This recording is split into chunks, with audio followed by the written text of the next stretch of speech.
Trump stops his motorcade for a homeless girl, a story that will inspire the world. In a world dominated by politics, power, and authority, moments of true compassion often go unnoticed. But on one unexpected day, something extraordinary happened. A moment that transcended politics and became a symbol of genuine humanity. Picture the scene. A grand presidential motorcade, a line of armored vehicles moving through a crowded city street. Pedestrians pause to watch, some taking photos, while others marvel at the sheer scale of security. The presence of power is unmistakable, the motorcade a clear indication that someone important is inside. Then, suddenly, something completely unexpected happens. The entire procession comes to an abrupt halt. The screeching of tires fills the air, and a murmur of confusion spreads among onlookers. What could have caused this disruption? People glance at each other, searching for an explanation. Was there a security threat? An emergency? A protest? But then, all eyes shift toward the side of the road. Standing there, alone, is a young girl. Her small frame barely noticeable amid the sea of people. She's holding a tattered piece of cardboard, with words hastily written in black marker. "Please help my family, we need a miracle." It is a simple plea, yet it carries an unimaginable weight. Inside the lead vehicle, Donald Trump, the man known for his business acumen, his strong presence, and his sharp public image, is watching. His usual calculated demeanor changes. For a moment, he is not a politician or a businessman, but simply a human being witnessing a heartbreaking reality. Then he speaks just 2 words that send shockwaves through his entire security detail. "Stop the car." The sudden halt of the presidential motorcade sent an immediate ripple of confusion through the ranks of security personnel. Inside the vehicles, Secret Service agents reached for their radios, exchanging urgent messages.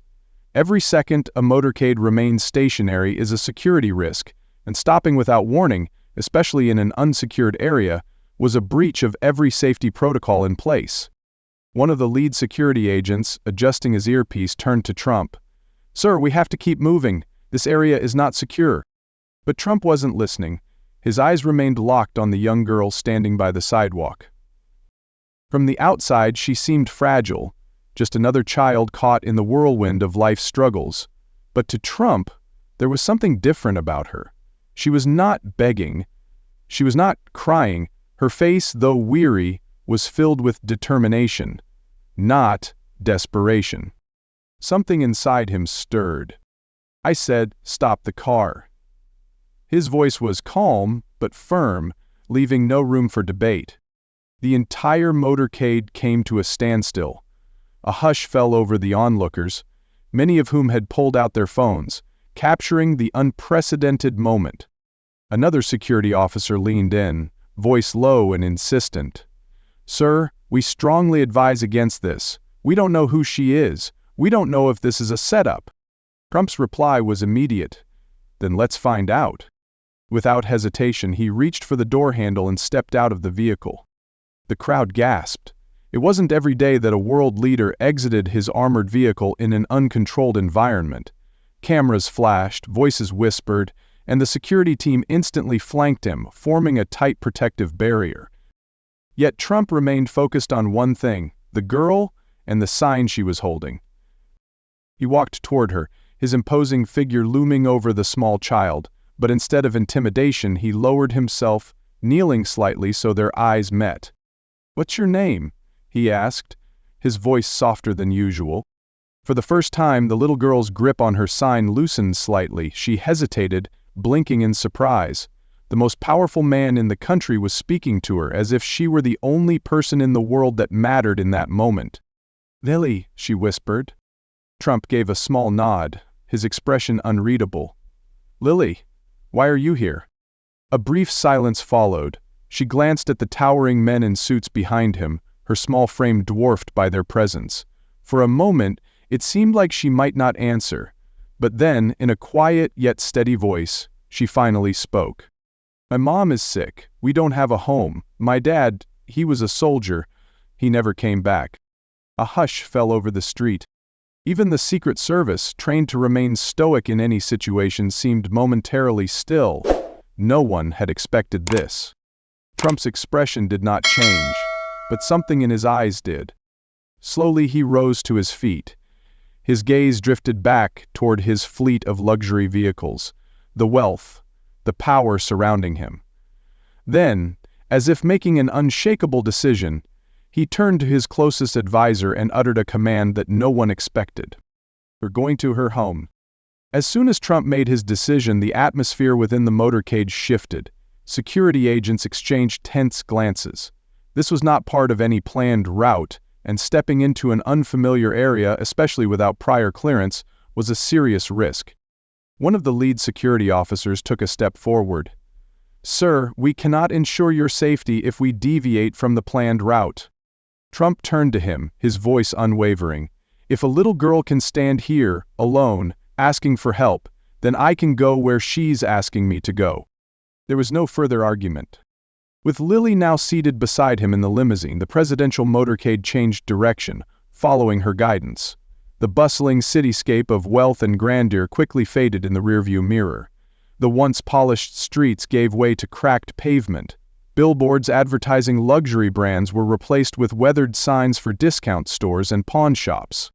The further they drove, the more evident it became that they were entering a forgotten part of the city. Lily remained quiet for most of the drive, her small fingers still gripping her tattered sign, as though it were a lifeline. Trump, on the other hand, stole glances at her tiny frame, at the quiet resilience in her expression. Finally he spoke. "Tell me about your mom." Lily hesitated, as if unsure whether to trust the powerful man beside her, but something in his voice, a softness not often heard from him, made her answer. "She's really sick. She tries to be strong, but she gets weaker every day." Trump listened intently. "And your dad?" A shadow passed over Lily's face. She clenched her jaw slightly, as though trying to push down a lump in her throat. "Cook was a soldier." Her voice was barely above a whisper. "He always said he would come back, but he didn't." The words hung in the air. Trump sat back, processing what she had just said. This wasn't just any struggling family. This was the family of a fallen soldier. And they had been forgotten. The convoy finally pulled onto a narrow, run-down street at the far edge of the city. The contrast between this place and where they had started was staggering. Dilapidated homes lined the sidewalks, many with broken windows, rusted fences, and signs of years of neglect. Children played with makeshift toys in the dirt, their laughter both innocent and heartbreaking. Elderly residents sat on their porches, watching in disbelief as the presidential motorcade, a sight completely foreign to this neighborhood, came to. Lily pointed toward a small, crumbling shack at the very end of the street. The roof sagged inward, the front door barely hanging onto its frame. A dim yellow light flickered inside. The car door opened, and Trump stepped out, his polished shoes touching the uneven pavement. His security team tensed up, scanning the area. This was not a place where world leaders visited. Lily hopped down from the vehicle and ran toward the house. "Mama!" she called, her voice filled with excitement and hope. A frail figure appeared in the doorway. Lily's mother, fen-pale, her posture weak, but her eyes sharp with surprise. She blinked, as if unable to believe what she was seeing. Donald Trump was standing in front of her home. Lily rushed to her mother's side, clutching her hand. "Mama, he's here to help us!" The woman's knees nearly buckled from shock. She tried to steady herself, gripping the doorframe for support. Trump took a step forward, reaching out instinctively. "Ma'am," he said, his voice gentler than usual. "Please, sit down." Lily's mother, still in disbelief, nodded weakly and eased herself onto a worn-out chair near the doorway. Trump took in the sight before him. The small, dimly lit interior, the old mattress against the wall, the barely stocked kitchen. It was a harsh reality that no widow of a fallen soldier should have to endure. After a brief silence, he turned to his closest advisor and spoke in a tone that left no room for debate. "We're changing this, right now." A heavy silence settled over the small home. Lily's mother sat in her chair, visibly weak, her hands trembling slightly. She tried to compose herself, but the disbelief in her eyes was evident.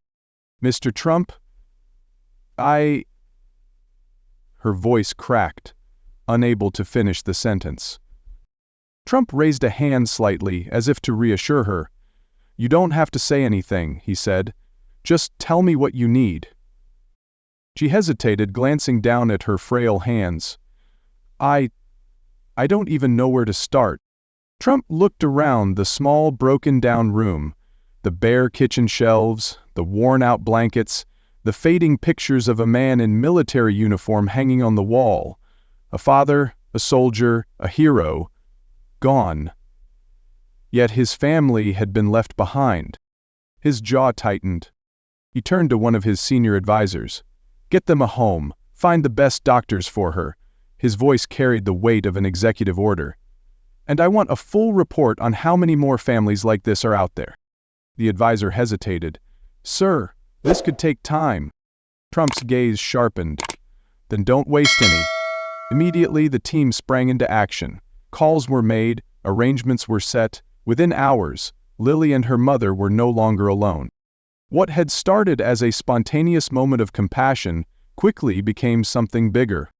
Trump did not just help Lily and her mother. He launched an initiative to identify and support families of fallen soldiers who had been left behind. For every Lily in the country, there were countless more struggling in silence. With media coverage of the event spreading, more stories of forgotten military families surfaced, and with those stories came action. Temporary aid turned into permanent solutions. Families were relocated to better housing, given access to medical care, and connected to veteran support programs. This was not about politics or publicity. It was about doing what was right. One moment, one decision, one act of kindness. It had started with a little girl holding a cardboard sign. Now it was a nationwide movement. Not everyone believed in the sincerity of the moment. Critics called it a publicity stunt. Some dismissed it as a political move. But for Lily and her mother, none of that mattered. What mattered was that they no longer had to fight alone. What mattered was that someone had finally listened. What mattered was that help had arrived, not just for them, but for so many others. Lily's story is not unique. Across the country, countless families of veterans struggle, forgotten by the very nation their loved ones fought to protect. But this moment teaches us something powerful, that sometimes change begins with a simple choice. To stop, to listen, to care. What if we all took a moment to truly see those around us? What if, instead of walking past those in need, we chose to extend a hand? The world might just be a different place. And perhaps in that difference we will find the true meaning of leadership, not in words, but in actions. So the next time you see someone in need, ask yourself, what would you do? Because sometimes the smallest act of kindness can make the biggest difference.